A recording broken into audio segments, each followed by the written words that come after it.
verão chegou e a época de férias, mas a pergunta é, o que pode e o que não pode nessa época do ano nos condomínios?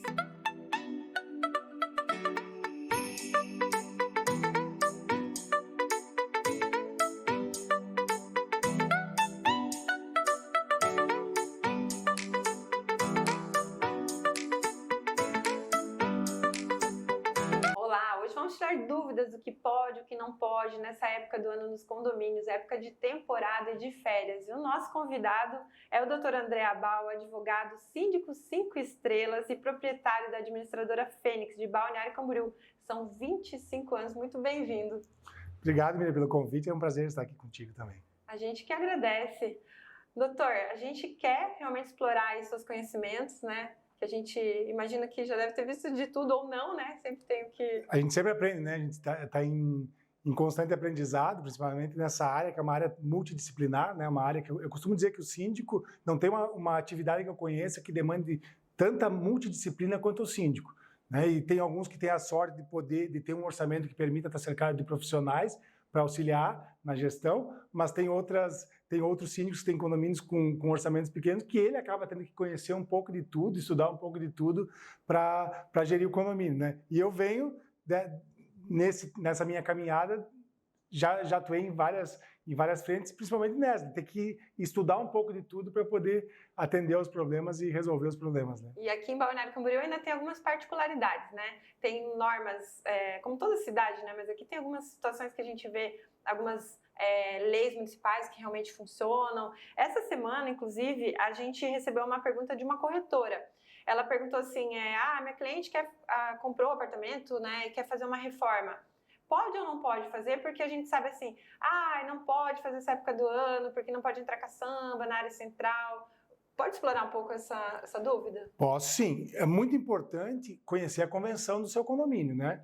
A regra básica do condomínio, embora a lei tenha alguns artigos lá e o Código Civil tem alguns artigos que regem a questão do condomínio, a Lei 4591 também tem alguns artigos que não foram revogados pelo Código Civil. A grande regra, a grande legislação, a grande constituição do condomínio é a convenção. Então é muito importante, em primeiro lugar, conhecer a convenção do condomínio, porque ali podem haver restrições, né, que talvez sejam até maiores do que a lei.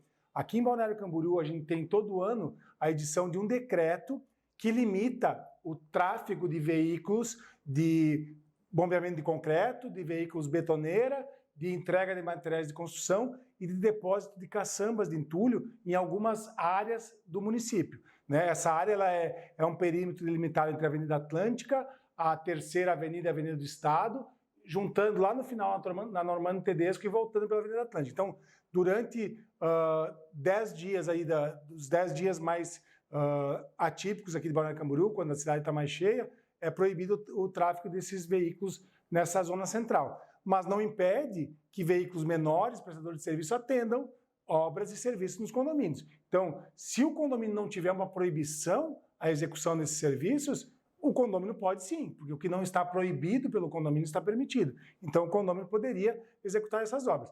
Existe muito aqui em Balneário Camboriú a questão do bom senso. Até porque a gente sabe que os próprios prestadores de serviço nessa época do ano acabam fazendo recesso porque é uma época de baixa temporada de serviço, embora seja alta temporada da cidade, de veraneio, né? Então quem vai mandar muito nisso é a convenção do condomínio. E esse alerta aí porque muitas vezes baixa a qualidade do serviço do que o resto do ano. Então, o bom seria se conseguisse evitar essa época, porque o trânsito fica terrível, muita gente realmente circulando na cidade, né? E outra situação aqui, doutor André, falando já, aproveitando esse gancho dessa corretora, e quando tem um locatário, uma dúvida bem recorrente, ele pode usar ou não as áreas comuns? Então, essa é uma questão que eu já enfrentei na área jurídica, né? Tivemos até recentemente um caso que, normalmente, essas questões ocorrem em condomínios que têm uma área de lazer mais ampla, né? Porque o locador, o proprietário, ele loca a unidade, mas ele quer continuar usufruindo das áreas comuns. E aconteceu isso num caso que nós atendemos, nós orientamos que não poderia ceder, fizemos até um parecer, o inquilino, o locador, no caso, o proprietário, tentou entrar no condomínio, foi barrado, porque nós havíamos dado um parecer para esse condomínio, se criou todo um problema lá, mas a nosso parecer prevaleceu, porque a gente entende que, uma vez que ele cedeu o direito de usufruir do imóvel para o inquilino, ele não pode. Eu até costumo dar um exemplo comparativo. Se eu alugo uma residência, eu sou proprietário de uma residência, eu alugo ela para um terceiro, eu posso ir lá usar a piscina da residência? Não, né? Eu estou locando o imóvel, estou cedendo o usufruir do imóvel para o locatário. Então, a gente entende que, uma vez que houve essa cessão, o locador, neste período em que o imóvel está locado, não pode usufruir das áreas comuns do condomínio, nem ingressar no condomínio, salvo a convite de um condômino ou do próprio inquilino dele. Né?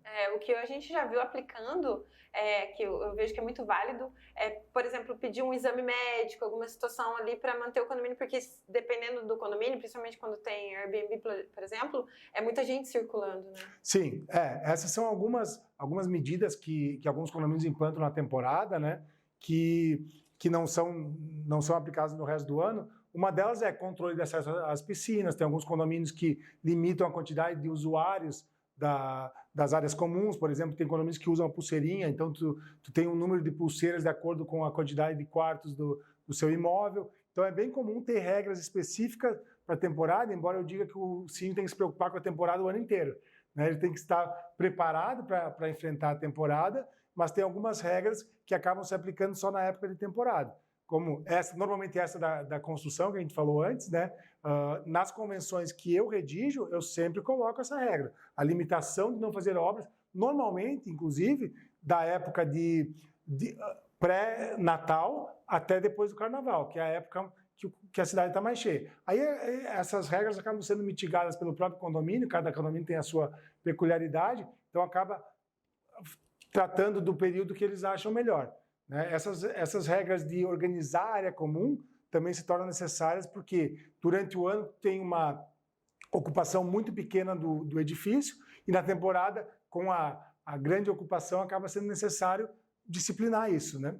E tudo muda, né, nessa época do ano. E o síndico, a gente vê o ano inteiro realmente se preparando para essa época. André, quando a gente falou ali da convenção, das normas, dessas regras, como que está, uma curiosidade até minha em relação à modernização dessas convenções, esses regimentos? Porque, assim, são os edifícios antigos, aí são os novos.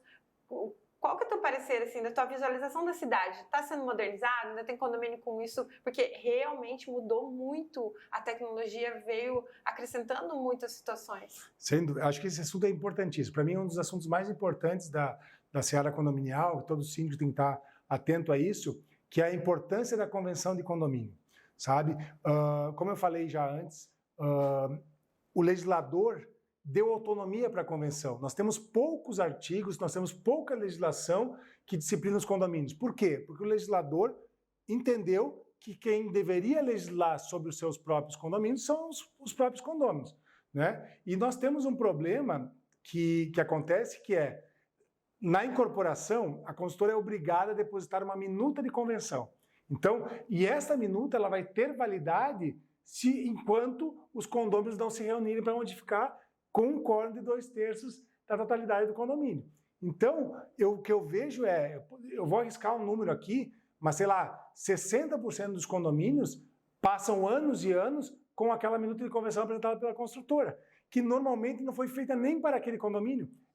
O despachante de incorporação pega um modelo de convenção, coloca lá dentro, às vezes com o nome errado do condomínio, com áreas que não existem no condomínio estão lá, ou que existem e não estão, sabe? Então eu vejo esse um grande problema para os gestores condominiais, porque tu tendo uma convenção ruim, tu não consegue aplicar as normas, né? Então, um dos principais pontos que eu vejo que tem que haver dedicação dos gestores, dos síndicos, é na atualização da convenção. É um trabalho árduo, não é um trabalho muito fácil. Sugiro que seja contratado um profissional experiente na área para redigir uma convenção própria para aquele condomínio, não pegar copia e cola de outros, né? Eu, quando regiro uma convenção, eu faço primeiro uma anamnese do condomínio e faço uma convenção voltada para aquele edifício. Obviamente que nos anos de experiência a gente tem algumas cláusulas que são comuns a todos, mas cada convenção que eu faço ela é única, ela é voltada para aquele condomínio que me contratou para fazer, e a gente faz todo um estudo social,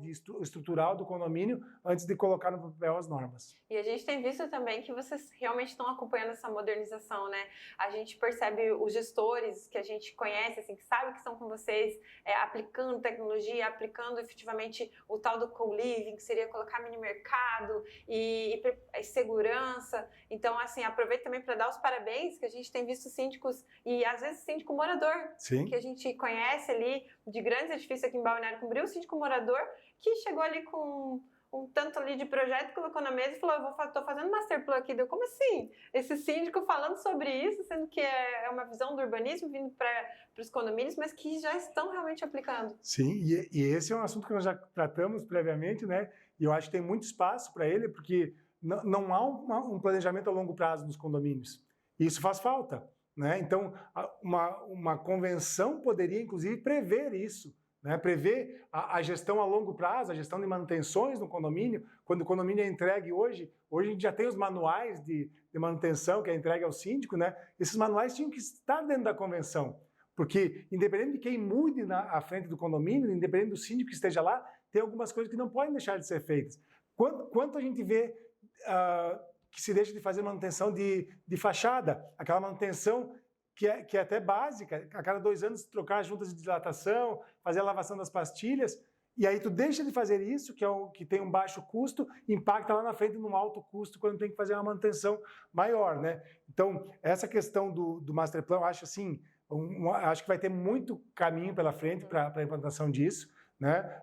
Tem pessoas se especializando nisso, eu sei que a Miriam é uma delas, eu também tenho me aperfeiçoado nisso, tenho alguns projetos já em andamento, que eu acho que podem virar cases no futuro e podem servir de exemplo para outros condomínios também seguirem nesse mesmo caminho. É isso aí. Quem assiste as entrevistas do Conde TV acabam saindo na frente, porque quando a gente fala dessa mudança cultural, que realmente é árdua, né? Eu brinco até em condomínios que a gente vai participar da Assembleia, a gente fala assim, quem deveria estar falando disso são vocês pra gente, não a gente tendo que explicar que precisamos sim pensar a longo prazo. Por exemplo, eu não vi agora, fica uma dica aí para as construtoras, de ter uma gestão, que inclusive a gente trabalha arduamente em relação a isso na Quando Casa, que é trazer gestão de dados, água, luz, energia e tudo mais, e escrever assim, manual de gestão sustentável. Porque se você pensa a longo prazo, você pensa de forma sustentável, né? Sem dúvida. E esse é um diferencial que a gente está vendo aí na administração que vocês estão fazendo. E o ESG, um dos tópicos do Master Plan é o ESG, né, que está muito em voga, que é justamente essa gestão sustentável, socialmente também sustentável, né? E poucos condomínios estão fazendo isso ainda. E o financeiro tem a ver com sustentabilidade. Total. Não tem como falar de sustentabilidade sem tecnologia. O que eu posso dizer é que eu estou praticamente 25 anos no mercado e a transformação à vida na área condominial nos últimos 5 anos, principalmente, e mais ainda nos últimos 2, ela é gritante. Vai se mudar muito a gestão condominial e as ferramentas que se tem para isso, para a gestão num todo, né? Gestão global dos condomínios, está se aperfeiçoando muito rápido, as novas tecnologias estão vindo aí para isso, e em breve vai mudar muito, eu acho, que a forma de administrar. Eu até costumo dizer que as administradoras, que é um dos ramos que eu atuo, vão ter que correr atrás, porque não sei se vai ser em 1, em 2 ou em 5 anos, mas a forma de gestão, principalmente das administradoras, vai mudar radicalmente. E a gente, hoje, por exemplo, a gente foi atender um condomínio e assim, quanto é por apartamento investir, por exemplo, nas reformas, né? Mas visando esse planejamento de longo prazo. Só para você ter uma ideia, a gente falou em torno de um condomínio na Avenida Atlântica, alto padrão, fachada ventilada, etc. De 90 mil de investimento por unidade para 1,5 milhão. Olha, onde que você vai valorizar algo de 90 mil para 1,5 milhão? Exato. E assim, né? Eu viajo o Brasil inteiro, assim, e sempre presto atenção muito nos skylines das cidades que eu vou, né? Porque é a minha área de atuação. E como a gente está na vanguarda disso, né? Como Balneário Camboriú se preocupa com retrofit. Tu vai para outras cidades grandes, cidades prósperas, cidades ricas, que têm os edifícios lá abandonados, eles não prezam por manutenção. Eu não sei se tu acompanha isso também, Miriam, mas é uma coisa que me chama a atenção. A nossa região aqui, acho que Santa Catarina é uma das regiões que mais está em vanguarda no Brasil na questão de retrofit, porque percebeu já há muito tempo a valorização que essa aplicação no imóvel tem. Porque muita gente vê a reforma do imóvel como despesa, né? e na verdade aqui a gente já vê há muito tempo isso como investimento. Então tu vai ter o retorno daquilo. E isso facilita muito para o gestor, que ele consegue vender a ideia de melhorar continuamente o condomínio, né? E sem esquecer também alguns álibis. A gente consegue falar de acessibilidade, de colocar realmente o condomínio em ordem, quando se pensa a longo prazo, né? A gente fala assim, tudo pode, desde que você planeje, né? Um dia eu quero trocar esse dia, mas que dia? Daqui quantos anos? Quantos anos vai mexer numa rampa? Daqui quanto tempo vai mexer num hall de entrada e valorizar e trazer segurança? A gente sempre fala disso também, né? André, só para a gente voltar em relação também dessa questão da temporada, né? E cumprimento das regras dos visitantes, se você pode dar algumas dicas assim de avisos, normas, regimento. Eu acho que comunicação é muito importante, né? E a comunicação hoje em dia, ela tem que ser didática, ela tem que ser interativa. Não adianta tu simplesmente colocar a folhinha do regimento interno lá que ninguém vai ler, né? Então tem algumas coisas que o síndico pode fazer que vão facilitar, né? Que é uma interação maior, uma dinâmica na comunicação. Eu vejo, às vezes, por exemplo, uma lata de lixo, se tu colocar só lixo, é uma coisa. Se tu colocar, deposite aqui o seu lixo, tu faz alguma coisa mais interativa, assim tu acaba atraindo mais atenção. Então, hoje tem painéis que o pessoal coloca. Eu tive num evento agora que tinha a Eletromídia, que é uma delas, que está colocando esses displays em elevador e tal. E tu já vê isso há muito tempo, mas a forma que eles colocam a comunicação está mais lúdica. Isso aí ajuda muito. Então, transferir, comunicar de forma lúdica pode ajudar muito na efetiva comunicação. Porque nem sempre, às vezes tu comunica, mas a outra pessoa não recebe. Né? Então, essa é uma questão difícil do síndico lidar. Às vezes ele precisa de um profissional para auxiliar nisso, mas é uma questão que ajuda muito na gestão. Outros exemplos também, André, quando a gente falou ali, você comentou, por exemplo, dessas mídias nos elevadores. Muitas vezes os assuntos é difícil de chegar no morador, né? E tem ali campanhas realmente de reciclagem, de prevenção, violência financeira contra idoso, violência contra a mulher, autismo. Tudo ajuda, né? Miriam, eu vou te dar um exemplo que eu tive quando eu atuava na sindicatura. Eu lá, no comecinho da minha carreira nessa área condominial, eu fui síndico profissional. Quando nem se falava em síndico profissional, era o síndico externo, o síndico que não era morador, né? E eu tinha um condomínio que a minha empresa administrava na época, que ficava em frente ao prédio que eu morava. Era um condomínio só de 12 apartamentos, tá? Só que a construtora fez a laje entre um e outro muito fininha, assim, então fazia muito barulho. A pessoa caminhava em cima, fazia barulho de baixo. E desses 12 apartamentos, os 12 não se davam. E por isso pediram para ser síndico. Na época, eu nem sabia que podia ser síndico uma pessoa fora do condomínio, foi aí que eu descobri. E aí me contrataram de síndico para esse condomínio, começando a vida, eu encarei o desafio. E a primeira coisa que eu pensei, eu vou ter que apaziguar esses ânimos, está todo mundo brigado, ninguém vai na assembleia, ninguém se fala por causa desse problema. E aí eu chamei o zelador do condomínio e pedi para ele, por favor, me diz quem mora em cada apartamento, quantas pessoas moram e o tamanho do pé. Ele perguntou, o tamanho do pé, André? Eu disse, por favor. Ele me deu a listagem, eu mandei fazer aqueles chinelinhos de casamento de pano, coloquei num saquinho de tule, fiz uma cartinha dizendo, prezado condomínio, nosso condomínio tem um problema sério de barulho, né? E às vezes a gente não percebe, mas está trabalhando o outro. Ao chegar em casa, lembro de usar esse sapatinho, então, eu não lembro bem agora os termos, né? Mas a assembleia do ano seguinte foi um churrasco num dos apartamentos com 11 dos 12 moradores. E o 12º não foi porque estava em viagem para os Estados Unidos. Então veja como a gente está sabendo, não, eu não sabia, eu fiz uma tentativa e deu certo, né? A gente tentar fazer uma volta para tratar o assunto, às vezes a gente acaba conseguindo resolver. Então nem sempre a gente pode ser direto, nem sempre a gente deve aplicar uma advertência. Às vezes se a gente comunicar bem ou se a gente apaziguar bem, a gente consegue resolver alguns dos problemas. Esse é um exemplo, né? E tem muitos outros de vários colegas, de pessoas que se dedicam a isso, né? Que que podem ser utilizados também. A gente fala que é olhar dissociado, né? Exatamente. De fora, e muitas vezes é que nem brincam, né? Santos de casa não faz milagre, muitas vezes precisa desse apoio, né? Eu quero também aproveitar, André, parabenizar também o síndico, né, que o Ricardo, é um gestor, junto Sim. com o Felipe, né, de um dos edifícios de alto padrão aqui em Balneário Camboriú. A gente tem visto como realmente é um produto exclusivo, né? O que seria um edifício exclusivo? Né, os serviços que oferece, desde a questão do brigadista, do mini mercado que está sendo colocado, vai ter pãozinho chegando fresco na casa do morador, e realmente a gente está vendo esse diferencial, e são esses gestores e esses síndicos que a gente gostaria de estar próximo para a gente ajudar a trazer mais informação mais rápido para os demais. A gestão de alto padrão é um desafio, né? Porque tu tem pessoas altamente exigentes. São pessoas acostumadas com os melhores hotéis do mundo, então com serviços de excelência, de qualidade, e é um desafio. É difícil um síndico conseguir atender um alto padrão se ele não vive no alto padrão. Já começa por aí, né? E o Ricardo, que foi o exemplo que tu desses, o Ricardo já trabalhou comigo lá atrás, já foi funcionário meu, e temos uma relação muito boa, e ele é muito bom na implantação desses condomínios de alto padrão.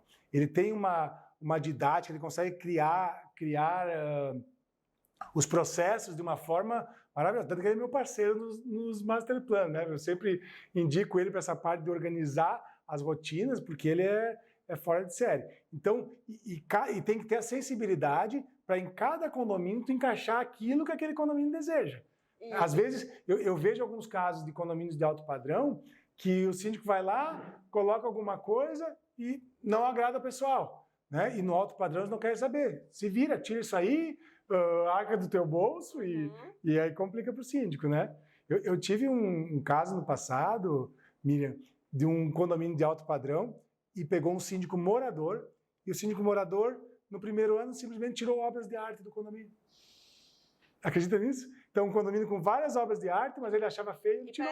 Jogou fora, inclusive, né? Sabes dessa também, né? Eu já soube alguma coisa assim. Essa foi inesquecível, né? Então tem isso, né? Às vezes, por desconhecimento, acaba fazendo coisas que são até gravíssimas, né? Mas eu vejo que a questão do engajamento, ele tem um endomarketing, digamos, envolvido ali, que é ir contando os processos.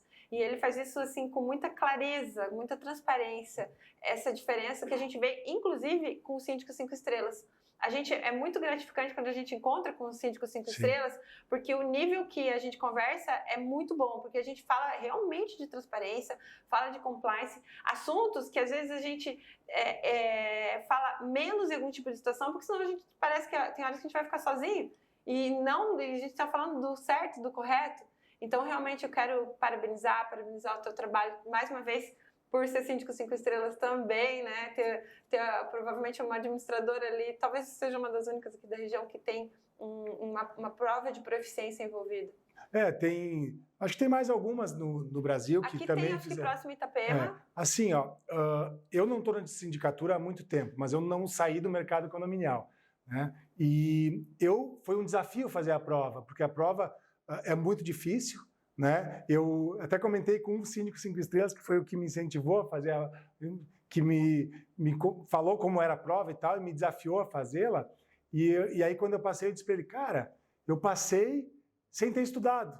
Daí eu pensei, não, eu me equivoquei. Eu passei porque eu estudei 23 anos, 24 anos, esse material, né? esse mercado. E foi uma gratificação para mim ter passado. Eu estou no meio desses síndicos e é muito, muito gratificante trocar ideias com eles. Tem alguns grupos fechados só desses síndicos e cada dia é uma troca de conhecimento ali gigantesca, Brasil, sabe? Né?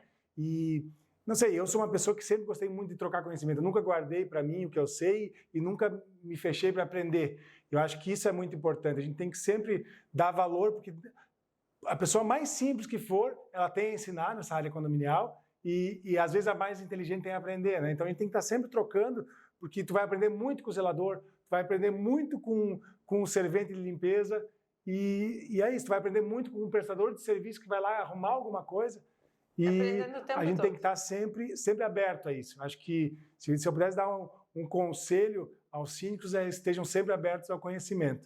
E E o programa 5 Estrelas eu acho muito interessante porque ele acaba nivelando os síndicos profissionais, né? Eu experimentei no mercado de Balneário Camboriú uma ascensão da sindicatura profissional e um descenso, porque muito tempo se aumentou muito o número de síndicos profissionais, só que tinham muitos não qualificados, que se diziam profissionais e profissionais não tinham nada, e acabaram queimando o mercado. Então, hoje nós temos grandes profissionais em Balneário Camboriú que às vezes acabam não tendo mercado porque o mercado acabou sendo mal falado por esses que prestaram um mau serviço, né? E o Síndico 5 Estrelas veio para certificar as pessoas através de uma prova de conhecimento. Não quer dizer que todos que estão lá, todos que passaram, são excelentes, porque às vezes tu consegue passar numa prova sem ter a excelência, mas tem um conselho de ética.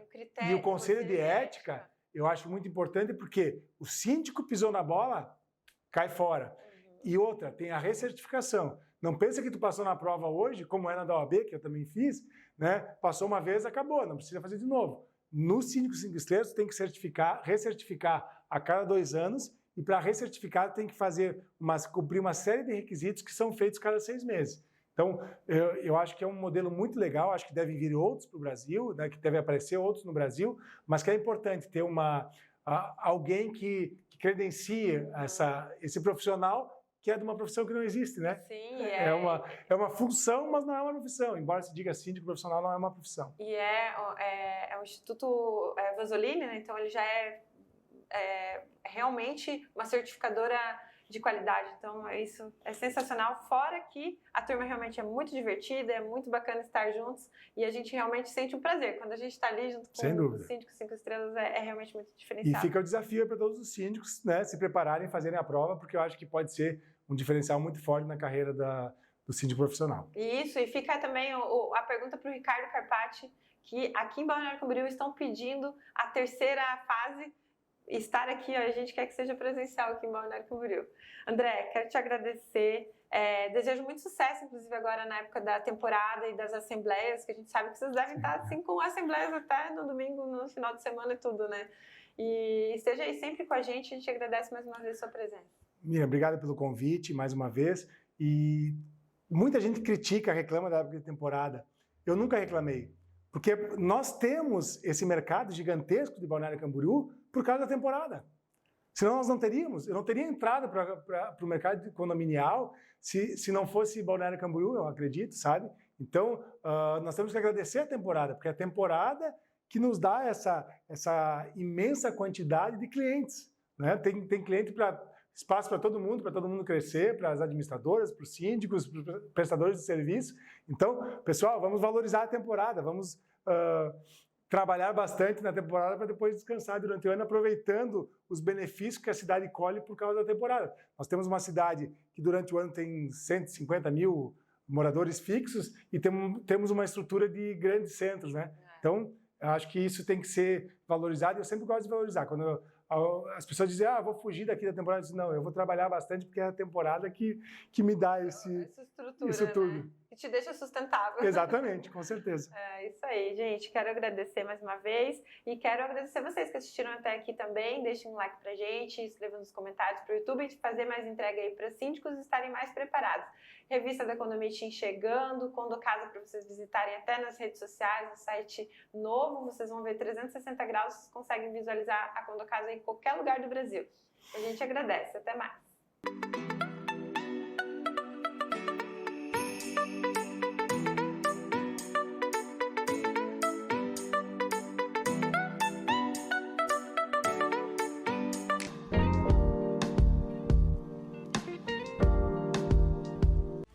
Conde TV.